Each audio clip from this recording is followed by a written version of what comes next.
母を殺した皇帝がいる。ネロ。だが彼はなぜ自分を産んだ女性の死を望んだのか。この物語は息子ではなく母の話である。西暦59年、ローマ帝国、夜の海で一隻の船が崩れた。事故ではない。仕組まれた暗殺だった。床板が落ち、梁が折れ、宴の火が闇へ沈む。だが彼女は生き延びる。砕けた船板の隙間から海へ落ち、重い衣を捨て、息を殺して泳ぎ続けた。岸へたどり着いた時、彼女は理解していたはずだ。次は、もっと確実に来る。そして、来る。彼女を殺そうとする者が現れる。性的ではない。裏切った味方でもない。実の息子だった。なぜ息子は母の死を望んだのか。歴史家タキトゥスは彼女を男たちの世界に生まれた最も危険な女と記した。だが本当に彼女は怪物だったのだろうか。それとも怪物にされるしかなかったのか。アグリッピナの父ゲルマニクス、ローマで最も愛された将軍の一人だった。勇敢で公正、市民は彼を次の皇帝と信じていた。だがその生涯は突然閉じる。遠征先での急死、毒殺の噂が街を駆け巡った。証拠は残らない。残るのは疑念だけだ。幼いアグリッピナは早すぎる形で学ぶ。ローマでは正しさが人を守るとは限らない。血筋は祝福であり、同時に刃を呼ぶ旗印でもある。父が愛された分だけ娘は危険になった。やがて皇帝となったのは彼女の兄だったカリグラ。市民は歓喜した。英雄ゲルマニクスの血を引く若き皇帝。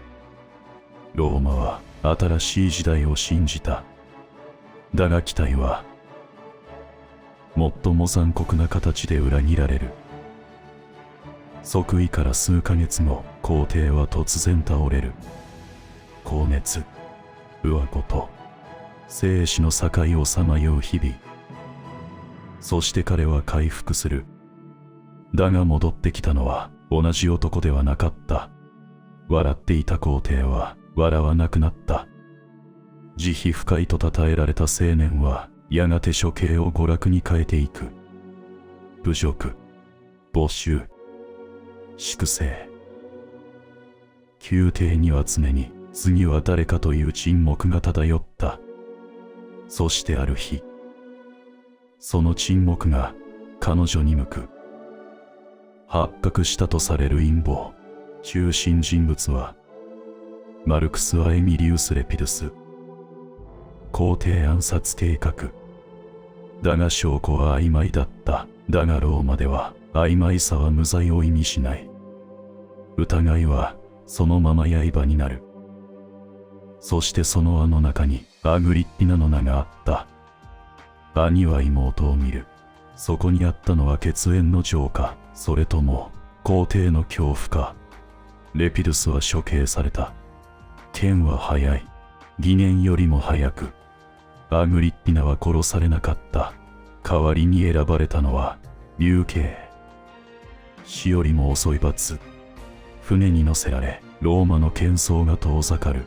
石造りの都が霞の中に消えていく。彼女は振り返らなかった。振り返ることが弱さになると知っていたからだ。流刑地に華やかさはない。湿った空気、粗末な住居、消えない監視の視線。将軍の娘はただの危険人物になった。ここで彼女は学ぶ。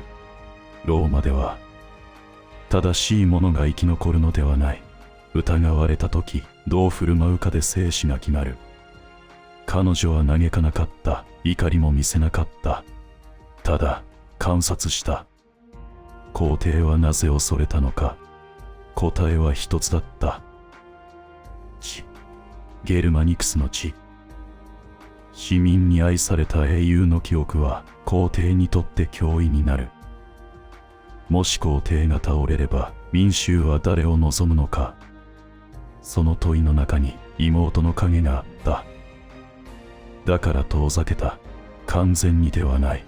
だが届かない場所へ。恐怖は暴君を生む。そして暴君は最も近いものから疑う。アグリッピナは理解した。血縁は盾にならない。家族は安全ではない。ならば何を信じるのか。力だ。力だけが自分と息子を守る。この時、彼女の中で何かが静かに変わる。まだ怪物ではない。だが怪物になるための条件はすでに揃い始めていた。やがてカリグラは暗殺される。恐れられすぎた者は必ず刃に囲まれる。兄は死んだ。だが彼が妹に残したものは一つだけだ。ジョーに期待するな。アグリッピナはローマへ戻る。もはや彼女は英雄の娘ではない。疑われ、追放され、それでも沈まなかった女。そしてローマはまだ知らない。この女がやがて帝国の中心に立つこと。怪物になる理由はすでに揃っていた。ローマは時に追放した者を呼び戻す。許されたアグリッピナは再び帝国の中心へ戻る。ここから先は運ではない。選択だ。彼女は皇帝クラウディウスと結婚する。愛の物語ではない。これは政治だ。彼女の目的は明確だった。自らの息子、ネロを皇帝にすること。だが本来、帝国を継ぐはずの少年がいた。ブリタンニクス。そして宮廷は知っている。行為は一人分しかない。どちらかが生きれば、どちらかは危険になる。宴の夜。少年は杯に口をつける。次の瞬間、床に倒れた。宴は続いた。音楽も笑い声も止まらなかった。止まるのは人間だけだ。権力は止まらない。毒が疑われた。だが証拠は残っていない。それでも状況は語る。毒味役が先に死んだとも言われる。だが杯は少年の手に渡った。ネロは動かなかった。そして母アグリッピナはその光景を見ていた。止められなかったのか、止めなかったのか。もし止めれば次は自分の息子が狙われる。もし止めなければこの帝国の歯車は回り続ける。彼女の胸にあったのは野心だったのか、それとも恐怖だったのか。多分両方だ。やがて皇帝クラウディウスが死去する。死因はキノコとも言われる。古代ローマでは毒として用いられることもあった。偶然だったのか、誰かの意志だったのか、記録は曖昧だ。だが結果だけは確かに残る。ネロが皇帝となった。若きネロが即位する。だが玉座の背後には母アグリッピナの姿があった。彼女は助言し、人事に関与し、政治を動かしたと伝えられる。母が守っているのか、母が握っているのか。教会は紙一重だ。アグリッピナは守る方法として権力を選んだ。だが権力は抱きしめるほど痛い。皇帝の背後に母が立つことは国にとっては安定でも、皇帝本人にとっては首に巻かれた鎖になる。ネロは次第に母の影を恐れるようになる。自分の帝国にもう一人の皇帝がいることを。そして決定的な瞬間が来る。母が存在する限り自分は息子のままだ。皇帝になるために息子であることを捨てなければならない。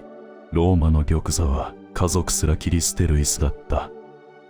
最初の計画は船だった。崩れる仕掛け、沈む夜、母を海に返せば事故にできる、死を水に住む。だが彼女はまた生き延びる。沈められても浮かび上がる。岸へたどり着いた彼女はすぐに理解したはずだ。これは一度きりではない。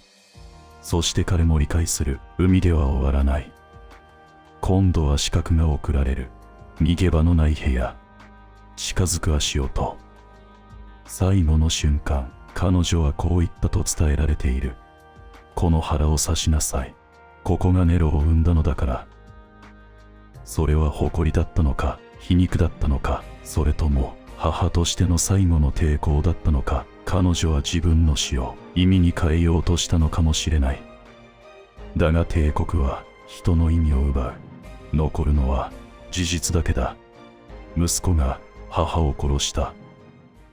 あの夜、ローマは何も変わらなかった。市場は開き、元老院は集まり、帝国は続いた。ただ一つ変わったのは、母がいなくなったこと。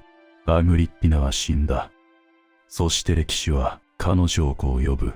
野心家、毒殺者、危険な女。では、彼女は悪女だったのか。息子を皇帝にしようとした母は罪人か。権力を握らなければ消されていた世界で握ったことは悪だったのか。彼女が強くなければネロは生き残れなかったかもしれない。だが彼女が強すぎたからネロは母を殺した。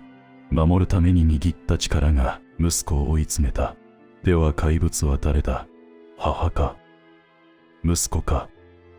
それともそうならなければ生き残れない帝国そのものか。もしあなたがあの時代に生まれ、疑われれば死に、弱ければ消され、子を守る方法が権力しかなかったなら、あなたは握らなかったと言い切れるか。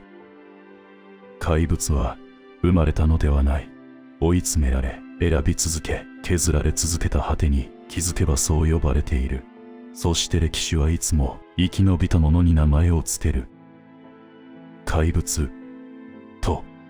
だが、もし怪物が作られるのだとしたら、それを作ったのは誰だったのだろうか。あなたはどう思うだろうか。